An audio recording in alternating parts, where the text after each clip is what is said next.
Friends question जो है वो हमारा ये है, a quadrilateral ABCD is drawn to circumscribe a circle, prove that AB plus CD equals to AD। इसका जो फिगर होने वाला है वो कुछ ये वाला होने वाला है, यानी कि हमारे पास एक क्वाड्रिलेटरल है ABCD to circumscribe a circle. Circumscribe a circle कहने का मतलब से क्वाड्रिलेटरल जो है वो एक सर्कल, क्वाड्रिलेटरल की जो साइड्स है वो एक सर्कल की बाउंड्रीज को टच करती हुई जाती है, उसी को कहते हैं सर्कमस्क्राइबिंग सर्कल। ठीक है, quadrilateral circumscribe to circumscribing a circle, ये सर्कमस्क्राइब अ सर्कल। ना अगर हमें क्या है कि अगर ये टच कर रहा है तो PQRS, ये पॉइंट्स जो हैं PQRS वो क्या है, एज अ टेंजेंट की तरह हमारे पास यहाँ पर होंगे। Quadrilateral ABCD and circumscribe a circle मतलब से वो सर्कल को टच कर रहा है, तो यहाँ पर PQR जो पॉइंट है वो हमारे एज अ टेंजेंट की तरह ट्रीट करेंगे। P एक टेंजेंट है, ठीक है, किस पर, AB पर, ठीक है, और ये जो हमारा Q है वो भी टेंजेंट है ऑन BC, R जो है ऑन CD एंड S जो है वो AD पर टेंजेंट है। ओके, तो अगर आप देखें तो अगर हम प्रूफ कैसे करेंगे, AB को अगर हम ले लेते हैं AB, ठीक है, इसमें एक्चुअली करना क्या है वो थोड़ा सा आप समझो। इसमें हमें करना ये है कि जो हमारी अपोजिट साइड्स का सम है वो हमारी इन दोनों यानी कि AB और CD का जो सम है वो BC और AD के बराबर आएगा। वो कैसे करना है वो देखते हैं और वो कैसे प्रूव करेंगे।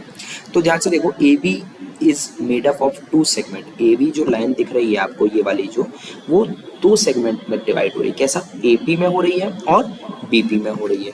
तो जो AP में हो रही है ध्यान से देखिए, ठीक है, एंड BP में हो रही है, तो जो AP है वो किसके इक्वल होगी, AP और AS आपस में इक्वल हो सकती है। कैसे, we know that tangent drawn from external point are equal. अगर हम किसी एक्सटर्नल पॉइंट से सर्कल पर टेंजेंट्स बनाते हैं तो वो क्या है, वो आपस में इक्वल होती है। तो P और S दोनों ही टेंजेंट है, ठीक है, फ्रॉम A से। तो क्या है कि PA और AS जो ये दोनों हैं ये दोनों आपस में कैसी होंगी, इक्वल होंगी। Okay, from an external point, तो हम लिख सकते हैं क्या, AB इक्वल्स टू AS। सबसे पहले हमने एक इक्वेशन बना करके ये रख लिया।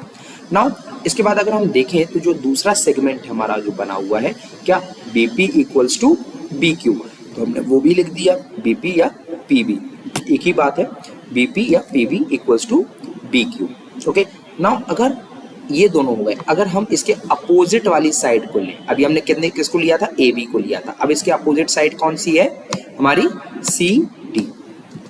तो ध्यान से देखो, अगर हम CD को लेते हैं तो CD भी हमारी क्या है, दो सेगमेंट्स में डिवाइड हो रही है। किसमें, CR एंड RD में। तो इसमें भी वही स्टेटमेंट हमारा यूज होगा कि अगर हम we know that tangents drawn from external point are equal, अगर हम एक्सटर्नल पॉइंट से टेंजेंट ड्रॉ करते हैं तो वो आपस में कैसी होती हैं, इक्वल।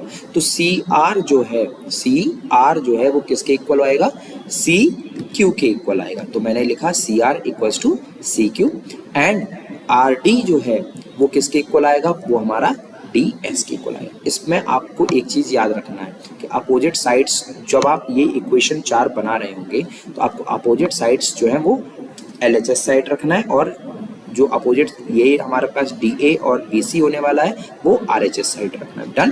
तो ध्यान से देखो, tangents drawn from external point to a circle are equal, वहां से तो हमने ये किया। नाउ ये हमने टोटल निकाला, कौन सा, ये हमने निकाला AB, और ये हमने निकाला क्या है, ये हमारा CD है। तो अब बीच में हमने क्या किया, अब हम ऐड कर दें। अगर नाउ एडिंग इक्वेशन 1 2 3 4, तो हम क्या होगा, हमारा LHS RHS वाला पार्ट जो है वो ऐड हो जाएगा। तो ध्यान से देखिए, AP ये क्या होगा, AP plus PB plus CR plus RD equals to AS BQ CQ DS। तो ध्यान से देखिए, ये वाला जो पार्ट है वो हमारा क्या बन जाएगा, AP प्लस BP, और जो AS और जो हमारा DS है, AS और DS उसको हमने साथ साथ लिख दिया, और BQ और CQ को साथ साथ लिख लिया। तो जो हमारा AP है, AP प्लस BP, वो हमारा टोटल क्या है, वो हमारा AB के इक्वल है।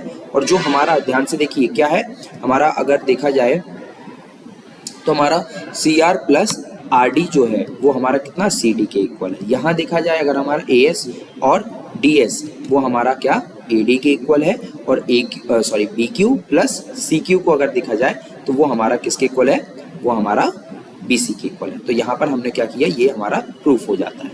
Okay, thank you students.